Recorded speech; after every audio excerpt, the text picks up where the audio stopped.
Sir మనం ఆంధ్రప్రదేశ్‌లో చూసాము. జగన్మోహన్ రెడ్డి గారు మొదట్లో టీడీపీ ఆఫీసులను కూల్చేశారు. మళ్ళీ ఇప్పుడు టీడీపీ వాళ్ళు జగన్మోహన్ రెడ్డి గారి ఆఫీసులను కొంచెం కూల్చేయడం చూస్తున్నాం. అదే పద్ధతిలో తెలంగాణలో కూడా ఇప్పుడు రేవంత్ రెడ్డి గారు బీఆర్ఎస్ పార్టీ ఆఫీస్‌ని కూల్చేసే పనిలో ఉన్నారు. ఇక్కడ జూబ్లీ హిల్స్ ఆర్ బంజారాహిల్స్ అక్కడున్న బిల్డింగ్స్ కూడా కూల్చేస్తున్నారు. దానికి కూడా కోర్టు పర్మిషన్ దొరికిందని అంటున్నారు. అసలేంటి మరి ఈ కూల్చివేతల పైన మీ ఒపీనియన్ ఏంటి? మరి కోర్టులు ఏం చెప్తున్నాయి సార్? హైకోర్టు బీఆర్ఎస్ కి లేదా కేసీఆర్ కి ఒక బిగ్ షాక్ ఇచ్చిందని చెప్పొచ్చు. మామూలుగా అయితే ప్రతిపక్షాలు కోర్టులు నమ్ముకుంటుంటాయి. ఎందుకంటే అధికార పక్షం ప్రతిపక్షాన్ని అనేక పద్ధతుల్లో వేధిస్తూ ఉన్నప్పుడు వాళ్ళు కోర్టు రక్షణ ఇస్తుందని అనుకుంటుంటారు. ఇక్కడ రివర్స్ అయింది. మామూలుగా కోర్టు బీఆర్ఎస్ కి సపోర్ట్ చేయకుండా కోర్టే కూల్చివేయమని ఆదేశించింది. సో ఇది షాక్ కలిగే అంశం అన్నమాట బీఆర్ఎస్ కి. అసలు ఏం జరిగింది అనుకున్నప్పుడు నల్గొండలో బీఆర్ఎస్ ఆఫీస్ ని కూల్చివేయాలని కాంగ్రెస్ ప్రభుత్వం అనుకునింది. దానికి సంబంధించి నోటీసులు జారీ చేసింది. దాంతో బీఆర్ఎస్ పార్టీ హైకోర్టులో పిటిషన్ వేసింది. ఇట్లా మా ఆఫీస్ ని కూల్చివేయడం అన్యాయం, అప్రజాస్వామికం, మీరు ఆపమని చెప్పండి అని హైకోర్టు కేసు వేస్తే, పిటిషన్ వేస్తే హైకోర్టు ప్రభుత్వానికి ఆపమని చెప్పడం కాకుండా ఆ కేసు వివరాలను క్షుణ్ణంగా పరిశీలించింది. సో ప్రభుత్వం తరపు నుంచి అసలు ఈ బీఆర్ఎస్ ఆఫీస్ కి పర్మిషనే లేదు, కట్టిన తర్వాత పర్మిషన్ కి అప్లై చేశారు అనే విషయాన్ని ఎస్టాబ్లిష్ చేయగలిగారు. అంటే క్లియర్ గా బీఆర్ఎస్ పార్టీ తమ అధికారం ఉన్నప్పుడు అధికారాన్ని దుర్వినియోగం చేసి తమ పార్టీ ఆఫీస్ కి ఎటువంటి పర్మిషన్లు, అనుమతులు లేకుండా అక్కడ నిర్మించేశారు అనేది ఎస్టాబ్లిష్ చేయగలిగారు హైకోర్టులో. దాంతో హైకోర్టు బీఆర్ఎస్ పార్టీ మీద తీవ్ర ఆగ్రహం వ్యక్తం చేసి 15 రోజులు టైం ఇచ్చింది. 15 రోజుల్లో మీరు కూల్చివేయండి, లేకపోతే ప్రభుత్వం వచ్చి కూల్చేస్తుంది. అంటే 15 రోజుల్లో ఆఫీసును కూల్చివేసేయాలి. అట్లాగే ₹1,00,000 ఫైన్ కూడా వేసింది. ఎట్లా మీరు కట్టేసిన తర్వాత అనుమతులకి ఎలా అప్లై చేస్తారనే తీవ్ర ఆగ్రహం కూడా వ్యక్తం చేసింది. ఇది నిజానికి ఈ తీర్పు అనేది చాలా మంచి తీర్పుగా మనం అభివర్ణించవచ్చు. ఎందుకంటే ఏ పార్టీ అధికారంలో ఉంటే ఆ పార్టీ ఇష్టానుసారంగా పెద్ద పెద్ద అంతంత బంగ్లాల అవసరం లేదు పొలిటికల్ పార్టీ ఆఫీసులకి. కానీ వాళ్ళు ఒక రాజప్రసాదం లాగా నిర్మించుకుంటారు. మనకి ఇక్కడ బంజారా హిల్స్ లో ఉన్న ఆఫీస్ చూస్తే బీఆర్ఎస్ ఆఫీసు అదొక రాజప్రసాదం లాగా. అక్కడ ఎప్పుడు చూసినా ఆ రోడ్లో ట్రాఫిక్ జాములే జరుగుతుండేవి. ఇంతకుముందు బీఆర్ఎస్ అధికారంలో ఉన్నప్పుడు రోడ్ ని క్లోజ్ చేసేసేవాళ్ళు.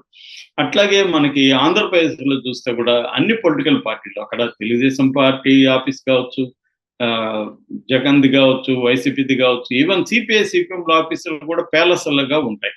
సో ఇదంతా ప్రజల డబ్బే కదా, ల్యాండ్ ఎవరిది? ప్రజలది. సో అంత పెద్ద ల్యాండ్ ఒక పొలిటికల్ పార్టీకి ఊరికే దారాదత్తం చేయడం కదా, దానికేమో వాళ్ళు డబ్బులు ఇవ్వట్లేదు, గవర్నమెంట్కి ట్యాక్స్ కట్టట్లేదు, ఊరికే ఫ్రీగా ఇచ్చేయడమే. ఇది ఇష్టం వచ్చినట్టు చేస్తున్నారు. దీనికి ఒక రూల్స్ కానీ, రెగ్యులేషన్స్ కానీ, ఒక కోడ్ కానీ ఏమీ లేదనమాట. గైడ్ లైన్స్ కానీ ఏమీ లేదు. ఇది జరుగుతుంది. రెండవ పార్శ్వం అంటే కాయిన్కి ఇటువైపు చూసినప్పుడు ఏ పొలిటికల్ పార్టీ అధికారంలో ఉన్నా ప్రత్యర్థుల్ని వేధించడంలో ఇదొక అనేక మెథడ్లను ఉపయోగిస్తుంది. వాళ్ళని ఆర్థికంగా, ఇండివిజువల్ గా వాళ్ళ ఎమ్మెల్యేలు, ఎంపీల మీద కేసులు పెడుతుంది, వాళ్ళ ఆర్థిక వ్యవహారాల మీద కట్ చేస్తుంది, వాళ్ళని ఆర్థికంగా దెబ్బతీస్తుంది. సో వాళ్ళని ప్రెజర్ చేస్తుంది, తమ పార్టీలకు చేరే విధంగా ప్రెజర్ చేస్తుంది, లేదంటే పారిపోయే విధంగా ప్రెజర్ చేస్తుంది. దానివల్ల ఆ పార్టీ నిర్వీర్యం అయిపోయి, వీక్ అయిపోయి తమని తాము కాపాడుకోలేని పరిస్థితిలో సాధారణ కార్యకర్తల్ని ఎలా కాపాడతారు? అందువల్ల ఆ పార్టీ పని చేయలేని విధంగా, అంటే ప్రభుత్వ వ్యతిరేక విధానాలకి ఎండగడుతూ వాళ్ళు ప్రజలను ఆర్గనైజ్ చేసి పనిచేయాల్సింది. ప్రతిపక్షం అంటే అర్థం ఏంటి? ప్రతిపక్షం అనేది ప్రజల తరపున అధికార పక్షం చేసే ప్రజా వ్యతిరేక విధానాలు కావచ్చు, నిర్ణయాలు కావచ్చు, వాటికి ని అపోజ్ చేస్తూ ప్రజల కేంద్రంగా రాజకీయాలు చేయాలి. ప్రజాస్వామ్యంలో ప్రతిపక్ష పాత్ర చాలా ఎక్కువ ఉంటదన్నమాట. కానీ ఇప్పుడు ఏం జరిగింది? ప్రతిపక్షాలు లేకుండా చూసుకోవడం అనేది అధికార పక్షాల ఏకైక లక్ష్యంగా మారిపోయింది. ఇది మోడీ దీన్ని ఎక్స్ట్రీమ్ గా తీసుకెళ్లి ప్రతిపక్ష నాయకుల మీద, చివరికి సిట్టింగ్ సీఎంల మీద కూడా కేసులు పెట్టి జైళ్లలో పెట్టి సంప్రదాయానికి మోడీ తెరదీశాడు. అంతకుముందు ఇందిరాగాంధీ పీరియడ్ లో కూడా సిబిఐని ప్రయోగించేవాళ్ళు. అయితే మోడీ వచ్చి దీన్ని మరింత సిస్టమాటైజ్ చేశాడు అనమాట. ఆర్గనైజ్డ్ గా ప్రతిపక్షాలని దెబ్బతీయడంలో మోడీ ఎక్స్పర్టైజ్ సాధించాడు. ప్రతిపక్షాలే కాదు, ఆయన సొంత క్యాంపులో ఉన్న మిత్రపక్షాలను కూడా నిర్వీర్యం చేసే కార్యక్రమానికి మోడీ తెరదీశాడు. అంటే తమ పార్టీనే ఉండాలా, మిగతా ఎక్కడ పొలిటికల్ పార్టీలు ఏవి ఉండకూడదు, వీక్ అయిపోవాలి. ఒక రకంగా రాష్ట్రపతి మోడల్లోకి, ప్రెసిడెన్షియల్ మోడల్లోకి ఇప్పుడు మనకేందంటే ఫెడరల్ మోడల్ ఉంటుంది అనమాట. అన్ని రాష్ట్రాలలో కూడా స్ట్రాంగ్ లోకల్ పార్టీలు ఉండడం, దీనివల్ల బలమైన కేంద్రం ఉండకపోవడం వల్ల ఫెడరల్ స్ట్రక్చర్లో ప్రజాస్వామ్యం అనేది డీసెంట్రలైజ్ అవుతుంది.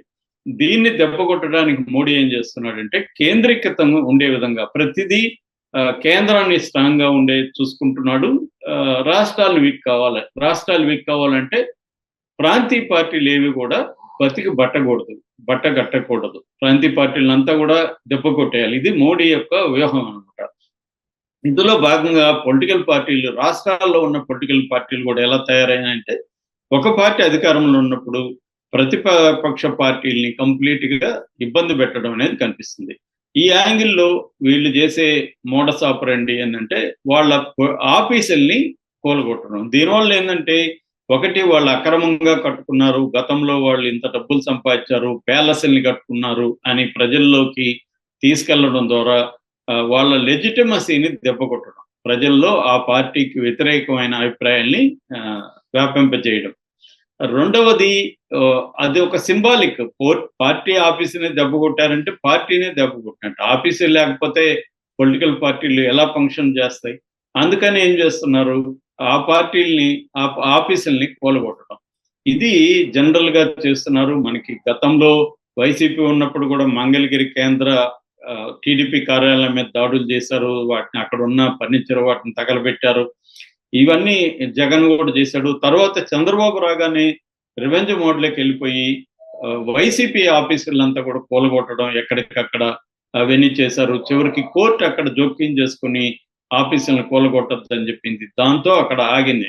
ఇక్కడ వచ్చేసరికి ఇక్కడ కూడా రేవంత్ రెడ్డి కూడా చంద్రబాబు మోడల్లోనే వెళ్తున్నాడు. ప్రతిపక్షాన్ని బాగా దెబ్బతీయడం, కంప్లీట్ గా ప్రతిపక్షాన్ని వీక్ చేసేయడం, వాళ్ళ ఎమ్మెల్యేలని, ఎమ్మెల్సీలని తమ పార్టీలకు కలిపేసుకోవడం, కాంగ్రెస్ లోకి మిగిలిన వాళ్ళ మీద కేసులు పెట్టడం, హరాస్ చేయడం, తర్వాత పొలిటికల్ ఆఫీసుల్ని కూడా కూలగొట్టడం అనే కార్యక్రమాన్ని తెరదీశారు. అయితే ఇక్కడ రేవంత్ రెడ్డి మాత్రం సక్సెస్ అవుతున్నాడు చంద్రబాబు కంటే కూడా ఈ విషయంలో. ఎందుకంటే ఆల్రెడీ బీఆర్ఎస్ 10 ఏళ్లలో విర్రవీగిపోయింది. అదేదో కేసీఆర్ ఎలా ఫీల్ అయ్యాడంటే, ఇది తెలంగాణ నా సొంత జాగీరు, నేను దీనికి ఒక జాగీర్దారు లేకపోతే ఒక రాజు అన్నట్టుగా బిహేవ్ చేశాడు. అందువల్ల ఆయన అనుకున్నదే శాసనం. ఆయన ఎవరు ఉండాలనుకుంటే వాళ్ళే ఉంటారు, ఎవరి మీద కోపం వస్తే వాళ్ళు బయటకు వెళ్తారు, లేదా వాళ్ళని అరెస్ట్ చేయడం, ఇవన్నీ చూసాం. ఈటెల రాజేందర్ లాంటి వాళ్ళు కూడా వాళ్ళ మీద నిఘాలు పెట్టి ఎలా అతన్ని బయటికి పంపించడం మనం చూసాం. సో అందువల్ల ఏమవుతుందంటే, నా ఇష్టం కదా, నేను బతుకుండేంత వరకు నేనే సీఎం అని కేసీఆర్ అనుకున్నాడు. నిజానికి ప్రజల్లో కూడా రేవంత్ రెడ్డి అంటే ఎవరికి గ్యారంటీగా నమ్మకం లేదు, ఎవరికి మళ్ళీ సీఎం అవుతాడని. ఎందుకంటే కేసీఆర్ ముందు నిలబడే ప్రతిపక్ష లీడర్ ఎవరు లేడనేది నమ్మారు. కానీ సైలెంట్ గా, ముఖ్యంగా రూరల్ తెలంగాణలో సైలెంట్ గా ఓటర్లు కేసీఆర్ని ఓడించాలని నిర్ణయించుకున్నారు. ఎందుకంటే అతని అహంకారపూరితమైన పరిపాలన కావచ్చు, అతను ఇష్టం వచ్చినట్టుగా బిహేవియర్ కావచ్చు, అతను ఎప్పుడు దాని ఏమంటారు సెక్రటేరియట్ కి వచ్చి పనిచేయలేదు. తన ఇష్టం, నేను ఎక్కడుంటే అదే సీఎం ఆఫీసు, అదే సెక్రటేరియట్ లాగా అతను బిహేవ్ చేశాడు. దాంతో విచ్చలవిడిగా కరప్షన్ పెరిగిపోవడం, విచ్చలవిడిగా అహంకారం రావడం, దానికి గట్టిగా రేవంత్ రెడ్డి ఎదుర్కోవడం, దానివల్ల ఆటోమేటిక్ గా రేవంత్ రెడ్డి ఫోకస్ అవ్వడం జరిగింది. సో ఇప్పుడు దాని ఫలితమే, ఇప్పుడు ఒక పొలిటికల్ పార్టీ ఆఫీస్ అంటే దానికి కూడా ప్రాపర్ గా అనుమతులు ఉండాలి. కానీ మా ఇష్టం మాదే రాజ్యం అన్నట్టుగా కేసీఆర్ అనుమతులు లేకుండా పెద్ద పెద్ద భవనాలు, అంతఃపురం లాంటి ఆఫీసులు నిర్మించుకోవడం అనేది జరిగింది. దాంతో ఇప్పుడు కోర్టు కూడా లీగల్ గా లేదు కాబట్టి కోర్టు వ్యవహరించింది. దీని నుంచి గుణపాఠం నేర్చుకోవాలి ప్రతి పొలిటికల్ పార్టీ కూడా. ఇష్టం వచ్చినట్టుగా మనకు అధికారం ఉందని విర్రవీగితే